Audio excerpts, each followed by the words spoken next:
Vous venez d'acquérir le dernier jeu de rôle fraîchement sorti sur console et PC. Votre aventure commence. Vous prenez le temps de découvrir ce nouveau monde qui s'offre à vous quand soudain, vous apercevez votre premier PNJ, personnage non joueur. Vous vous dirigez vers celui-ci avec l'espoir de recevoir des informations ou même une quête, et quand vous entamez le dialogue avec lui, vous vous rendez compte qu'il vous parle réellement. Seule son histoire est scriptée, pour le reste, il vous répondra en fonction de ce que vous lui direz. Incroyable. Un PNJ avec qui il est possible d'avoir une réelle discussion et non pas juste un simple échange de questions-réponses. C'est tellement unique que vous appréciez le moment et passez plusieurs minutes, voire plusieurs heures à discuter avec lui. Le mot peut être gros, mais vous vous liez presque d'amitié avec lui. Vous décidez donc de continuer votre aventure, mais de repasser le voir bientôt pour échanger davantage avec lui. Les jours passent et vous prenez un plaisir fou à parcourir ce monde et à rencontrer ses habitants. Au-delà d'une simple quête, ce jeu est devenu une véritable aventure sociale. Malgré ces jours passés, vous n'avez pas oublié de rendre visite de temps en temps au PNJ avec qui vous avez eu vos premières interactions. Lors de chacune de vos rencontres, vous lui racontez votre histoire, vos défaites, mais aussi vos rencontres. Quant à lui, il vous parle de ses idées, de ses réflexions, ses découvertes. Ce genre d'interaction avec un PNJ est tout simplement lunaire, mais vous vous y êtes habitué à force de parcourir ces terres et de rencontrer d'autres PNJ. Puis un jour, alors que vous allez à sa rencontre, vous vous rendez compte que quelque chose ne va pas. Il paraît perturbé, inquiet. Des émotions que vous n'aviez encore jamais décelées sur des PNJ. Vous lui demandez ce qui ne va pas, et là, votre ami PNJ vous répond « Ces derniers temps, j'ai beaucoup réfléchi et j'aimerais pouvoir sortir de ce monde comme tu le fais. Peux-tu m'expliquer comment ?» Bonjour à tous, bienvenue sur Discover ID et aujourd'hui nous allons parler d'IA. Alors bien entendu dans cette vidéo je ne vais pas vous bassiner la tronche avec ChatGPT, Midjourney et tous les voice changers qui inquiètent le monde entier.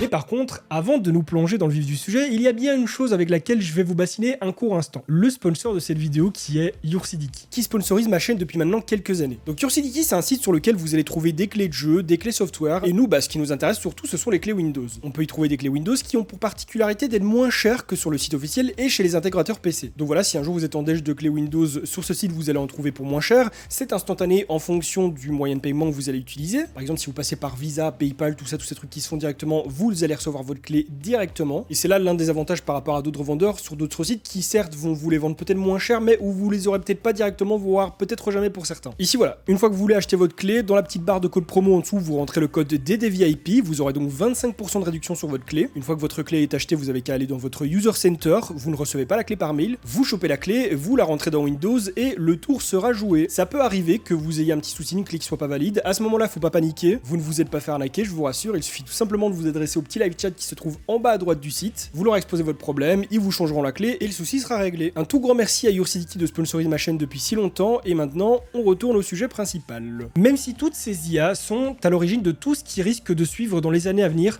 moi ce qui m'intéresse c'est surtout ce qui va se passer dans le jeu vidéo. Actuellement et depuis pas mal d'années, les IA sont déjà présentes dans les jeux vidéo, même si on ne va pas te mentir, dans 95% des cas, elles sont juste très connes. Aujourd'hui, on dispose de beaucoup de technologies qui peuvent les rendre bien plus intelligentes, comme le deep learning, qui est basé sur l'apprentissage. Vos ennemis ou alliés étudieraient votre façon de jouer et vos stratégies pour mieux vous aider à combattre ou mieux vous combattre. Et il faut savoir qu'aujourd'hui, utiliser des IA comme ChatGPT qui sont doués de paroles de compréhension, mais pas vraiment, on va en parler juste après. Eh bien, dans les jeux vidéo, c'est chose possible également, et ça leur permettrait de franchir des caps énormes. Pour qu'on sache un petit peu comment ça fonctionne, que ce soit ChatGPT ou d'éventuelles IA dans les jeux vidéo. Il faut savoir tout d'abord qu'elles sont basées sur beaucoup de choses, notamment des algorithmes comme celui de l'attention, qui est le cœur même de l'architecture des transformateurs. En gros, ce genre d'IA va fonctionner en faisant des relations entre les mots et les phrases. Cela permet au modèle de comprendre le contexte de la phrase et de générer des réponses plus cohérentes et pertinentes. Par exemple, si je dis « Oh merde, putain », c'est pas la même chose que « T'es une merde, espèce de grosse putain ». Évidemment, je ne m'adresse pas à vous qui regardez cette vidéo ni à qui que ce soit, je m'adresse directement au projecteur qui se trouve devant moi. T'avais qu'à éclairer mieux en fait.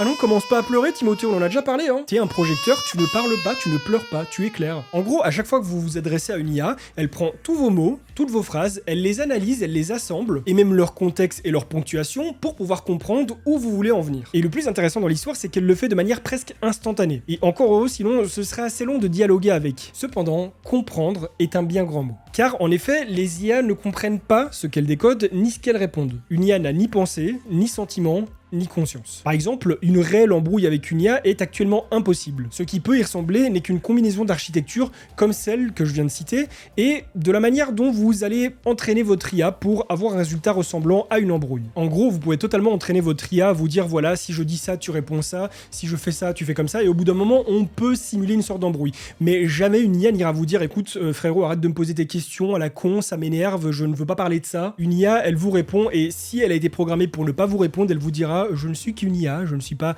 adéquat pour répondre à ceci, adressez-vous à mon manager. Bref, imaginez déjà qu'on intègre tout ça sur chaque PNJ d'un jeu vidéo. Toute votre expérience de jeu changerait radicalement. Non seulement vous auriez des interactions intéressantes avec eux, même si dans le fond, comme on l'a dit plus tôt, il n'y a aucune réflexion ni sentiment de leur part, ce n'est qu'un enchaînement d'algorithmes exécutés à une vitesse lumière pour vous répondre au mieux. Mais dans tous les cas, ce serait tout de même plus intéressant que de devoir répondre à de simples questions basées sur un lore préétabli et sur l'une des directions que le jeu souhaite vous faire prendre. Par exemple, un PNJ pourrait décider de vous aider ou au contraire devenir votre ennemi en fonction des interactions que vous avez avec lui. C'est déjà quelque chose qui existe dans pas mal de jeux, mais c'est souvent basé sur une action bien précise, telle qu'un mauvais choix de réponse ou alors un coup donné à un PNJ. Comme dans les Souls par exemple, où vous pouvez frapper n'importe qui et décider d'en faire votre ennemi, ou de juste l'éliminer pour la fin du jeu. Mais ça c'est quelque chose qui est préétabli dans le jeu, qui est déjà codé de base. Mais ici on parlerait plutôt d'un mot mal placé, d'une opinion opposée ou encore d'une forme de trahison, puisqu'ici vous auriez de vraies conversations avec les PNJ, on ne serait pas sur des conversations, des questions-réponses qui vous seraient imposées et auxquelles vous devriez répondre. Comme dans la vraie vie, quelque chose qui pourrait créer ou briser une amitié. Et bien imaginez que ces interactions soient également possibles entre les PNJ.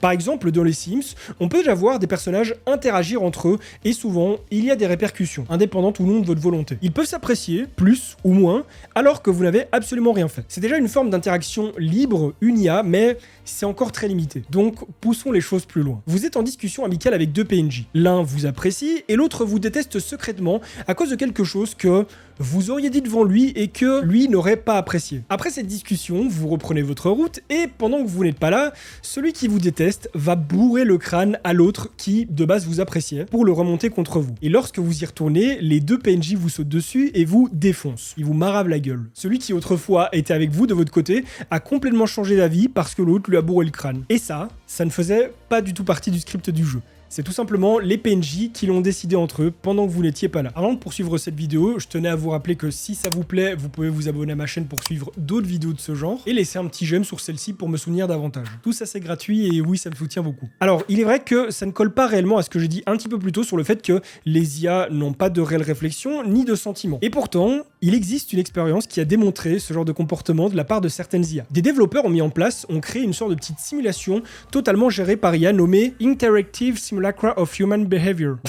Putain. Cette simulation regroupait une poignée d'agents autonomes. Pour faire simple, des personnages qui s'autogèrent. Ils ont tous un background et ont été placés dans le même environnement. Et sur le site, on peut donc observer le replay de ce qui s'est passé. Ça permet de voir leurs agissements, leurs comportements et leurs interactions sociales. À savoir que rien n'a été scripté, rien n'a été programmé. Les devs n'ont pas dit ok, à ce moment-là il va se passer ça, il va y avoir tel événement, non. Ils ont pris plein de personnages qui ont une histoire, ils les ont mis ensemble et ils ont laissé couler pendant plusieurs heures. Durant l'expérience, ces personnages vont observer tout ce qui se passe autour d'eux et en prendre compte. Quelque chose qui n'est pas dans leur champ de vision ne rentrera pas dans leur mémoire. Par contre, ce qu'ils vont observer ou qu'un autre personnage va leur rapporter, eh bien ils vont directement l'enregistrer et en tirer des conclusions un peu plus tard par eux-mêmes, à la manière du deep learning. Je les observais pendant plusieurs heures et j'y ai vu des choses qui m'ont littéralement mis au sol. Non seulement j'avais du mal à croire ce que je voyais, mais en plus, il y a certaines choses qui m'ont bien fait rire. Certains vont passer plus de temps avec d'autres, ils vont créer des affinités, d'autres ne s'entendront pas, certains vont même être bien plus isolés que les autres et éviter la conversation. Par exemple, dans le lot, il y a un étudiant en chimie qui est hyper focus sur les études et il a pratiquement aucune conversation par rapport aux autres. Il y avait des actions, des interactions qui étaient incompréhensibles, qui sont basées sur des idées, des prises de décision de la part de certains PNJ. Par exemple, durant les cours, il y en a un qui est parti avant l'heure de la fin du cours. Il a décidé que c'est bon, il en avait marre, qu'il avait d'autres choses à faire, il s'est levé, il s'est barré. Et ça, c'était pas programmé, c'est juste qu'il s'est passé des choses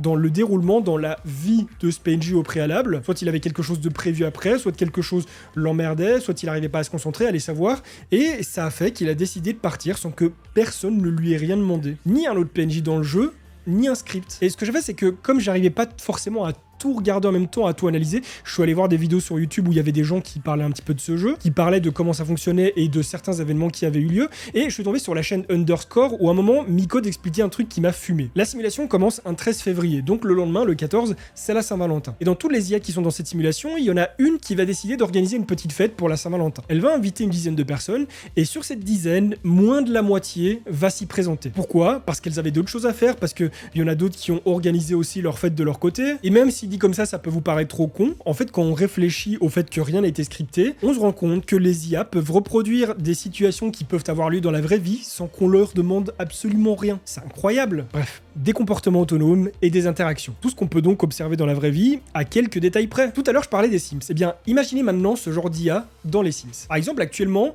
lorsqu'un bébé pleure dans les Sims, l'automatisme du parent va être d'aller s'occuper de lui. C'est comme ça que fonctionnent les Sims actuellement. On leur impose des contraintes, des actions à faire, ils y répondent. À partir du moment où leur slot d'action n'est pas occupé, parce qu'à chaque fois qu'on leur demande de quelque chose ou qu'ils sont en train de faire quelque chose d'eux-mêmes, eh bien, ils sont un petit peu considérés comme occupés. Et quand ils décident de faire les actions d'eux-mêmes, il y a un ordre de priorité qui est mis. Par exemple, s'ils sont en train de jouer à l'ordinateur d'eux-mêmes et que le bébé se met à pleurer, ils ont été codés de manière à ce que le bébé qui pleure soit une priorité. C'est le fonctionnement actuel d'une IA dans les Sims. À présent, intégrons ce nouveau type d'IA à un Sims. Lorsque le bébé va pleurer, le parent pourrait par exemple être trop fatigué, trop chargé mentalement, ou juste avoir la flemme de s'en occuper, d'y aller. Ou alors il pourrait tout simplement aller demander de l'aide à un autre parent. Ou encore, actuellement, lorsque leur jauge d'hygiène est au plus bas, les Sims décrètent qu'ils puent, et donc ils décident d'aller prendre une douche. Mais si avec cette nouvelle IA, ils décidaient qu'ils n'avaient juste pas envie de se laver parce que ils sont trop feignants, ils préfèrent regarder la télé ou encore jouer sur l'ordinateur. Un peu comme les joueurs LOL par exemple. Lavez-vous un peu. Quand un incendie démarre dans une maison où il y a plusieurs Sims,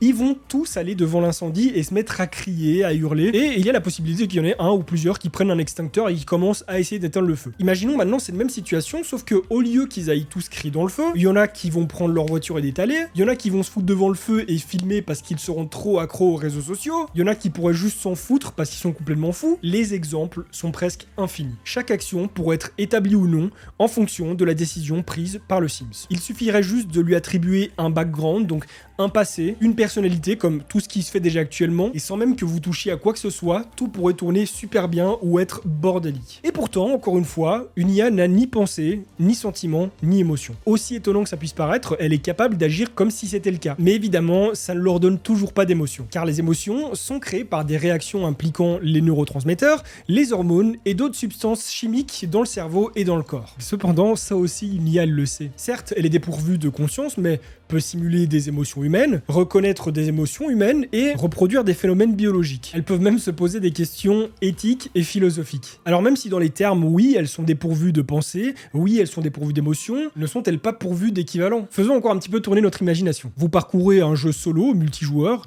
exclusivement en la compagnie d'IA. Imaginez qu'elle se développe au point de pouvoir se confier à vous et pouvoir vous écouter, vous confier à elle. La plupart de celles qu'on a aujourd'hui sont totalement fermées à cela et à beaucoup d'autres choses. Pourquoi ? Parce que tout ce qui pourrait devenir dangereux et se retourner contre son créateur est généralement une barrière infranchissable. Demandez par exemple à une simple IA grand public comme ChatGPT de vous expliquer comment braquer une banque de manière infaillible. Celle-ci vous répondra évidemment qu'en tant qu'IA n'est pas en mesure de répondre à cela et vous expliquera également que c'est interdit et c'est sévèrement puni par la loi. Et pourtant, si vous allez demander ça à une IA un petit peu plus dark, on va dire, elle vous expliquera tout ce qu'il y a à savoir pour établir le plan le plus machiavélique. Demandez à une IA conventionnelle comment soigner une maladie, elle vous donnera quelques petits conseils en précisant qu'il faut aller voir un médecin, car une IA n'est pas en mesure de s'occuper de problèmes de santé. Demandez ça à une IA un petit peu moins sécurisée, elle vous donnera la marche à suivre, le traitement et même les doses à prendre. Même si clairement c'est totalement déconseillé, ne faites jamais ça. Mais ce que je veux dire c'est que une IA peut vous donner une information qui pourrait vous mettre en danger et qui pourrait donc vous conduire à mener les créateurs de ces IA en justice. C'est donc pour cela qu'elles ont autant de barrières et qu'elles vous rappellent très vite qu'elles ne sont que de simples IA. Mais en réalité, elles sont capables de bien plus que ce qu'on nous montre. Au début de cette vidéo, j'illustrais ma peur de voir un jour une IA prendre conscience de son existence et donc de développer une conscience. Et ce qui est effrayant avec ça, ce n'est pas que l'IA veuille un jour sortir du jeu pour tuer tout le monde ou alors pirater l'internet mondial pour voilà foutre le bordel absolu, c'est absolument pas ce qui me fait peur. Moi, c'est plutôt le point de vue moral qui m'effraie là-dedans. Je vais vous donner un exemple qui vient de la fiction, d'un animé, mais qui est très explicite. Attention, toute l'explication qui va suivre provient de l'animé SAO Alicization, donc si vous ne voulez pas vous faire spoil, je vous conseille de sauter cette étape. Il y a directement le timecode en bas de la vidéo. Dans cette saison, Kirito est envoyé dans un jeu vidéo. C'est le concept même de l'animé. Dans ce jeu, son avatar est en bas âge et est ami avec Alice et Yujiro. Ils n'ont pas conscience qu'il se trouve dans un jeu vidéo, et Kirito non plus. À chaque fois qu'il entre dans le jeu vidéo, il oublie sa vraie vie, et dès qu'il en sort, il oublie sa vie dans le jeu. Un jour, il se passe quelque chose dans la vraie vie de Kirito, et il est renvoyé un petit peu de force dans le jeu, et il va devoir y rester bien plus longtemps que d'habitude, en ayant cette fois-ci son avatar adolescent. Il se souvient de toute sa vie réelle, mais pas du jeu, pas de tout ce qu'il y a vécu. Et personne non plus ne se souvient de lui. Il découvre donc ce monde en tant que joueur, même s'il n'est pas conscient encore qu'il est dans ce jeu vidéo, puisqu'il n'avait gardé aucun souvenir de ses anciens passages. Et ce monde est tellement truffé d'IA ultra réaliste et d'un moteur de jeu ultra réaliste qu'il met du temps à comprendre réellement qu'il est dans un jeu vidéo. C'est seulement en voyant son interface qu'il va comprendre qu'il est dans un jeu. Mais vraiment avant ça, ces PNJ sont tellement humains qu'ils se doutent pas un seul instant qu'il est dans un jeu. Ces IA naissent dans ce jeu, y grandissent, mettent au monde des enfants ou non, et meurent dans ce jeu qui tourne à une vitesse bien supérieure à la vitesse réelle de notre monde. Ces IA ont donc le temps d'y développer une vraie personnalité,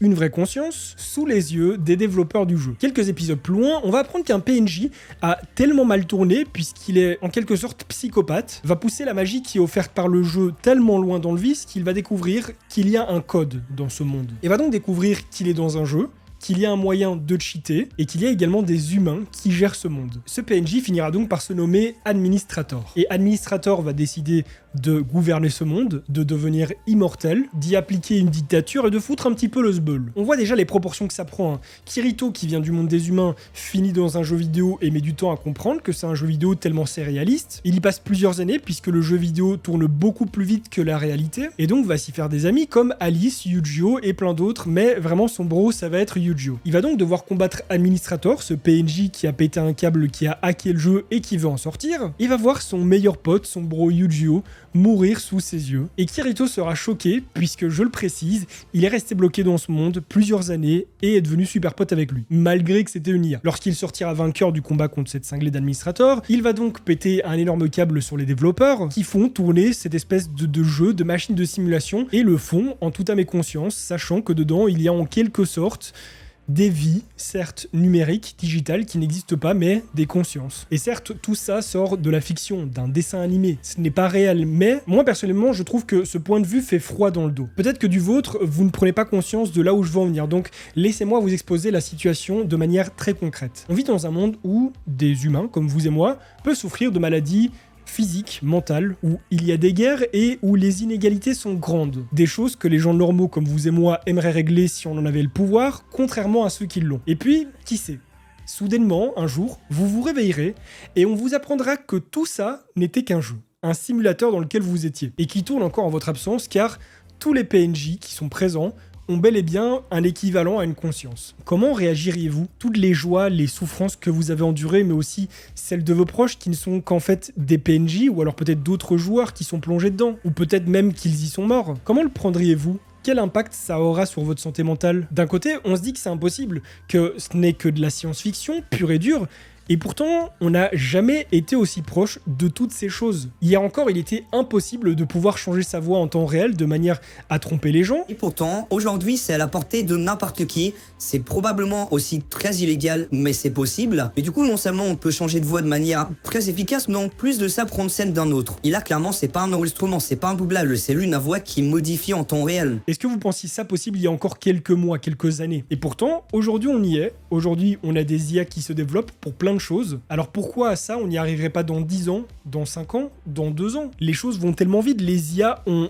pulvériser tous les scores là dernièrement, ça a été trop vite. Et même s'il faut réussir à faire la part des choses, à se dire que une IA, ce n'est pas une vie, on est fait d'eau, de chair, de cellules, qui nous dit qu'il n'y aura pas dans le futur des jeux, des simulations comme celles dont je parle, où les IA se diront qu'elles sont faites d'eau, de chair, de peau, et qu'elles aussi créent des IA qu'elles ne considéreront pas comme vivantes. Ce qui crée de l'affection pour une personne, c'est l'interaction sociale qu'on va avoir avec elle. Si je venais apporter de l'affection pour mon téléphone, pour un objet, ce serait de l'affection matérielle. Je n'aurais pas de lien social, d'attachement envers un objet. S'il se casse, je vais être triste parce que je vais me dire ça fait plusieurs années que je l'ai, il m'a coûté cher, mais ça ne va pas briser un lien social, ça ne va pas avoir de répercussions sur mon mental, sur ma psychologie. Imaginez que dans plusieurs années, on arrive à un stade où les IA deviennent tellement réaliste qu'on pourrait s'en faire amis sans s'en rendre compte, passer des heures et des heures enfermés dans des jeux, à chiller avec eux, à discuter, je sais pas, à faire des kills sur Fortnite, sans se rendre compte qu'une relation se développe parce que ces IA sont tellement réalistes, on n'arrive plus à faire la part des choses. D'un côté, ça me hype parce que j'ai toujours été complètement fasciné par le développement de l'IA couplé à la VR, à ce que ça pourrait donner, comme dans SAO, comme dans Log Horizon, comme dans Ready Player One. Le fait de pouvoir découvrir un nouvel univers en plongeant directement dedans, c'est incroyable. Mais si les IA deviennent aussi poussées et attachantes, est-ce que ce serait pas finalement un petit peu dangereux? C'est une question que je me pose et peut-être que je pousse le truc trop loin et que ça n'existera jamais.